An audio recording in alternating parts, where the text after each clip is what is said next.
और domestic setup में देखिए आप, डीआईएस ने बाइंग की करीब करीब 7,600 करोड़ की, और एफआई ने सेलिंग की करीब करीब 4,300 करोड़ की। और ये बार आएंगे आपकी स्क्रीन पर। देखिए पिछले 4 दिन से लगातार बार ग्रीन बन रहे थे, 7,000 करोड़, 3,000 करोड़, 5,000, फिर 2,200, फिर एक्सपायरी वाले दिन 11,000 करोड़। एक्सपायरी वाले दिन का 11,000 करोड़ का नंबर था, उस पर मैंने साफ कहा था कि ये 11,000 करोड़ जो है ना वो एक्सपायरी से रिलेटेड है। इसको आप किसी भी तरीके से सूरत हाल में डायरेक्शनल ना देखें। अब ये जो 4,353 करोड़ का नंबर है, ये एक एफआई का दिखा दीजिए। ये 4,353 करोड़ का नंबर जो है ना, ये सीरीज़ के पहले दिन का नंबर है।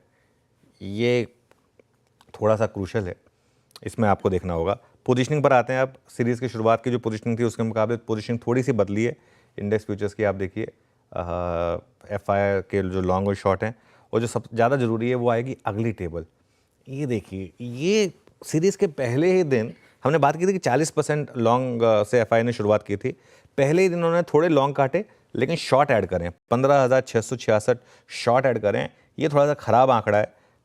इंडेक्स फ्यूचर्स में 3,100। अच्छा, सीरीज़ के मिडिल में आते हैं ना ये आंकड़े, तो आपको शॉर्ट कवरिंग की थोड़ी उम्मीद होती है। सीरीज़ के शुरू में पहले दिन इस तरीके की सेलिंग हो रही है, मतलब डायरेक्शनल शॉर्ट वापस ओपन हो रहे हैं। 3,100 करोड़ इंडेक्स फ्यूचर्स में सेल हुए, 2,337 करोड़ स्टॉक फ्यूचर्स में। और विद इन इंडेक्स फ्यूचर्स एक चीज़ बहुत क्लियर है, आईटी बहुत वीक है। और मेरा ये मानना है कि आईटी इंडेक्स अपने रिसेंट लोज को शायद तोड़ दे, और यही आपको शायद निफ्टी में रिफ्लेक्ट हो रहा है। बैंक निफ्टी में इतनी सेलिंग नहीं है, लेकिन एक बार निफ्टी आईटी का चार्ट देखते हैं। फॉर एग्जांपल, मैं उसको आज शुरू के उसमें लिखना भूल गया था थोड़ा सा।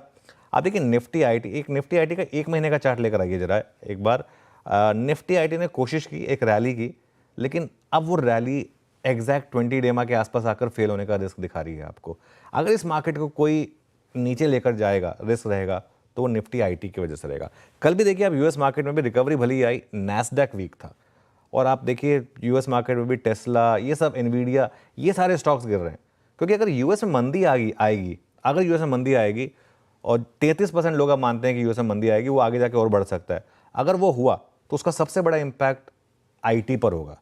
इसके लिए एक सेक्टर जहां पर हाँ बीच बीच में शॉर्ट कवरिंग आएगी, पावरफुल हो सकता है, आज भी नीचे खुलने के बाद रिकवरी आ जाए, वो अलग बात है। लेकिन पोजिशनली एक सेक्टर अब जो वीक लग रहा है वो आईटी है।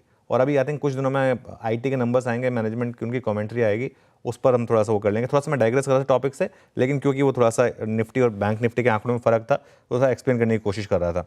टेबल देखते हैं निफ्टी और बैंक निफ्टी की, तो आपको दिखाई देगा कि निफ्टी में ज़्यादा सेलिंग थी। लॉन्ग और शॉर्ट हमने डिस्कस किया ही, 2,786 लॉन्ग कम हुए, 15,666 शॉर्ट ऐड हुए। और ये अच्छा, आज ग्राफ पहले आ गया, कोई नहीं। और वो ग्राफ आएगा आपकी स्क्रीन पर, वो टेबल आएगी आई थिंक। अब यही थोड़ा इस टेबल को हटा देते हैं, गलत है ये डेटा। 39.86 से 35.02 हुआ, लेकिन जो नंबर ऑफ कॉन्ट्रैक्ट्स हैं वो थोड़ा सा वहाँ पर दिक्कत है।